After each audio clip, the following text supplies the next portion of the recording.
Hey crafty friends, Christina here from Sunny Day Memories.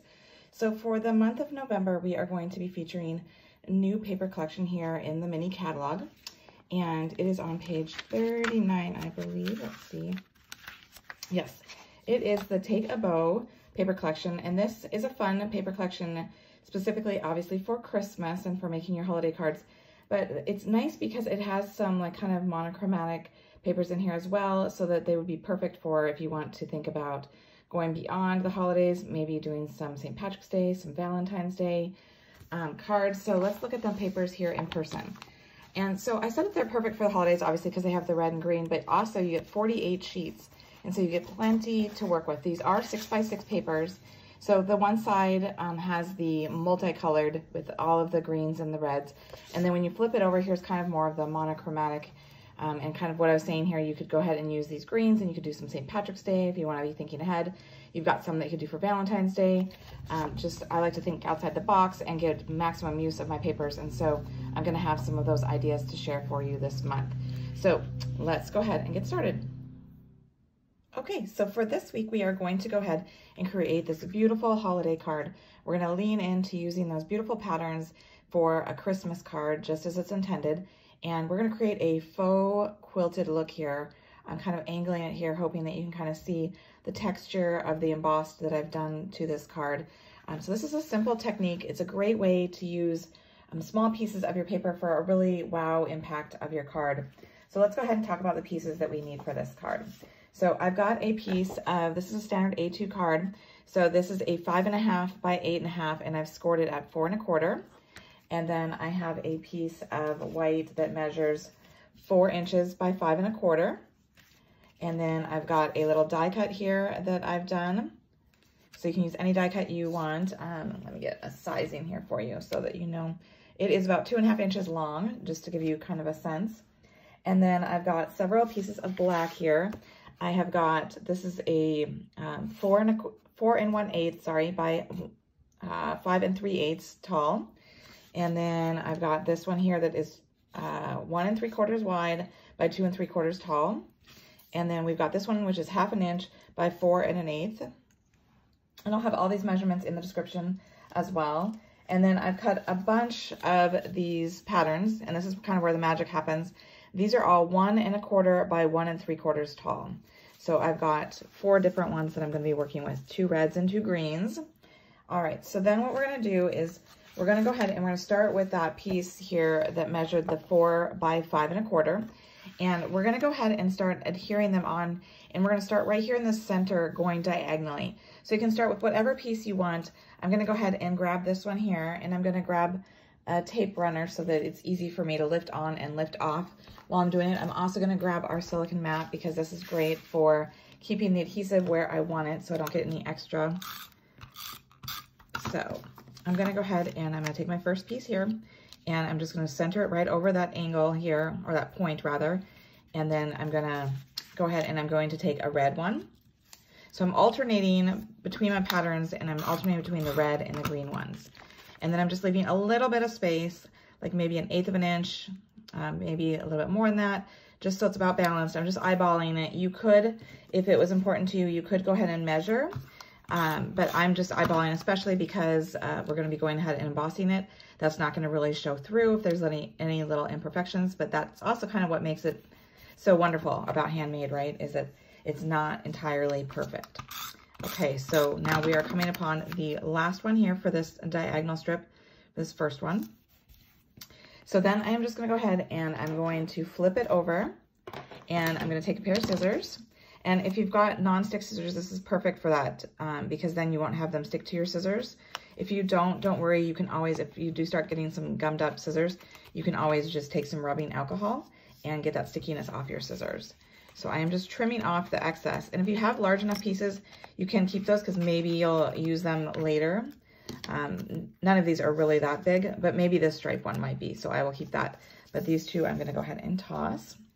So now you can see I've got that first diagonal going there, and now I'm going to go ahead and I'm going to go right next to it. And so I am going to let me rotate here. So I'm going to follow the same pattern that I've done here so you guys can see how I'm doing this.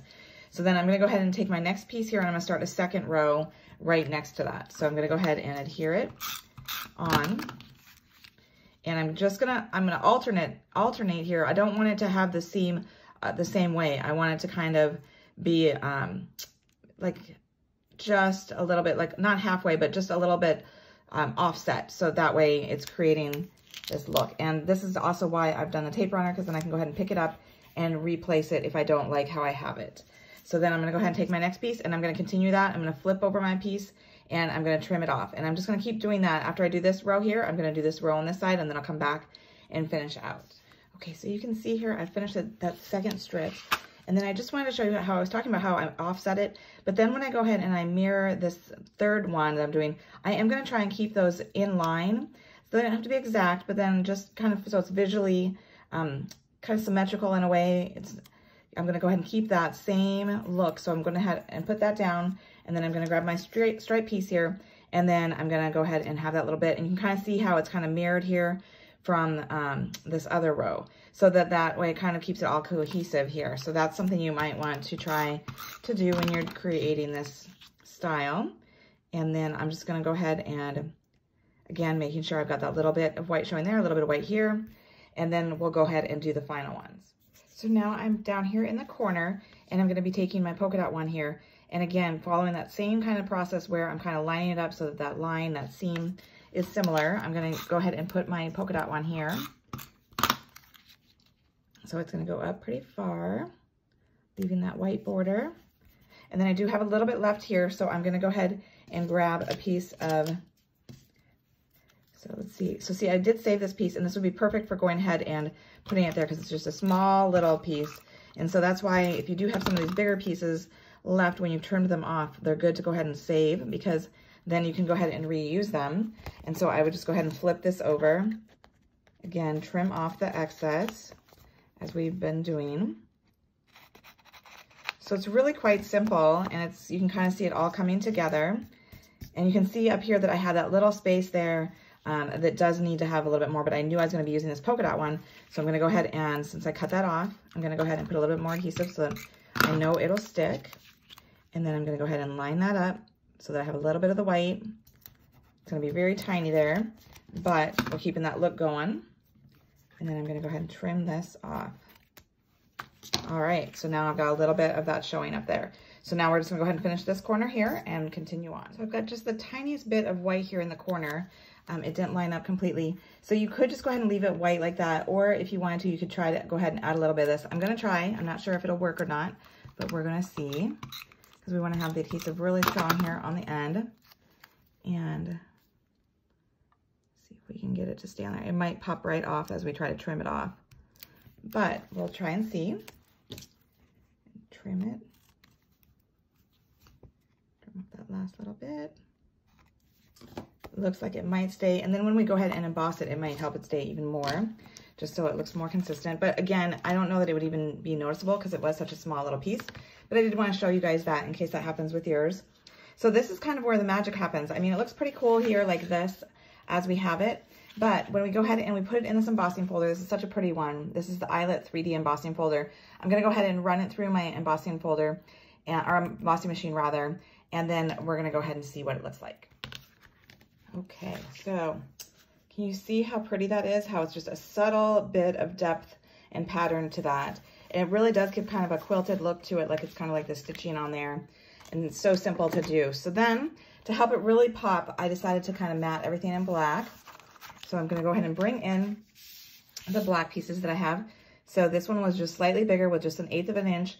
So this one was the one that measured 4 1/8 by 5 3/8. And I'm gonna go ahead and glue that down. And because it is embossed and it's got all these little nooks and crannies, I am gonna go ahead and use a liquid glue so that it does really help hold it, because I feel like sometimes when you're using a tape runner and you've got these little indentations from all the embossing, it doesn't really catch as well as if you use a liquid glue. So that's why I'm going ahead and choosing to use the liquid glue for this particular part of my card. So I'll go ahead and glue that down. And then we're gonna go ahead and fold our card base. I already have it scored. So this is that standard 4 1/4 by 5 1/2. So then when I go ahead and glue this on here, it is just a slight border of that white. So it helps pop that white in those patterns. So, oops, I am out of my tape runner, so we're gonna finish using a liquid glue here. Add that. Okay. So go ahead and center it on there. All right, it's coming together nicely. All right, and then I'm gonna go ahead and for the bow, I wrapped that around. So this is the real red ribbon. It's actually in the clearance section right now, or rather it was. I'm hoping it's still there. It's a combo pack. It comes with some burlap ribbon. So both of them are super useful, and this is a great ribbon for tying bows and knots because it's just, you know, matches beautifully, but it's also a great flexibility to it to create that bow. So I went ahead and I stuck it to the back here, and then I'm gonna go ahead and bring it to the front, and I'm gonna tie a bow and then cut it off, and then I'm gonna glue it down. So that way the ribbon is hid behind that piece.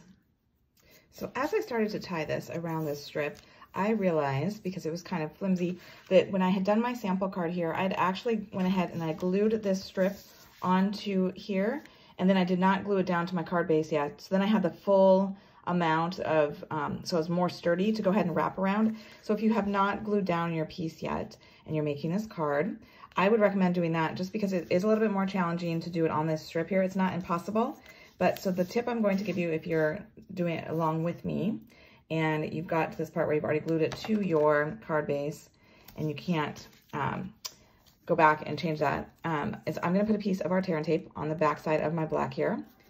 And let me get a piercing tool to go ahead and lift this backing off. I'm going to go ahead and glue my ribbon to the back here just so it holds it in place, making sure I have plenty of ribbon on the right and left. And I'm actually keeping the right-hand side still adhered to my spool because then I'm not using more ribbon than I need to. And so by having it stuck on there, it's kind of holding it in place a little bit. And you could go one step further. I'm not sure how well this is going to hold. Maybe it won't do it. I've done it on another mat, but you can take and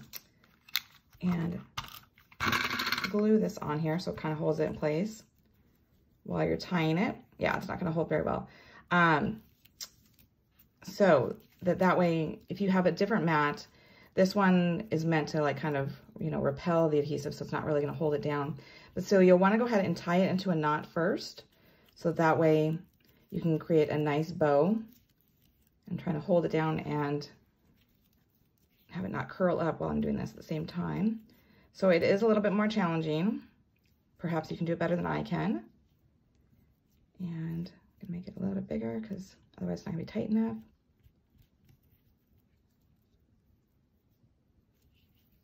And there we go. So now I have a nice tight, it's on there. I've got my bow, or not my bow, but rather, but my knot. And now I can go ahead and create my bow and affix it to my card. All right, so I finished tying the bow. And then a little trick I wanted to share with you is that if you take a glue dot and stick it right behind the knot of the bow, it's gonna help that keep it in place. And so then it doesn't move around or anything like that. So now let's go ahead and create the sentiment to go for the card. So I've already gone ahead and die cut the little frame image, and it is from the Celebration Label dies.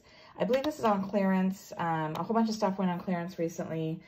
Some has already sold out, but you might want to check it if you like it, if you don't have that. So I'm going to just go ahead and use our Memento black ink. And the image that I'm using to stamp this sentiment is from our Artful Amaryllis. I love this sentiment. I love the font, the mixture of fonts there. So I'm just going to go ahead and ink that up. I'm using the foam mat just to give it a little extra cushioning to help get a nice crisp image. And I'm just centering it on that label.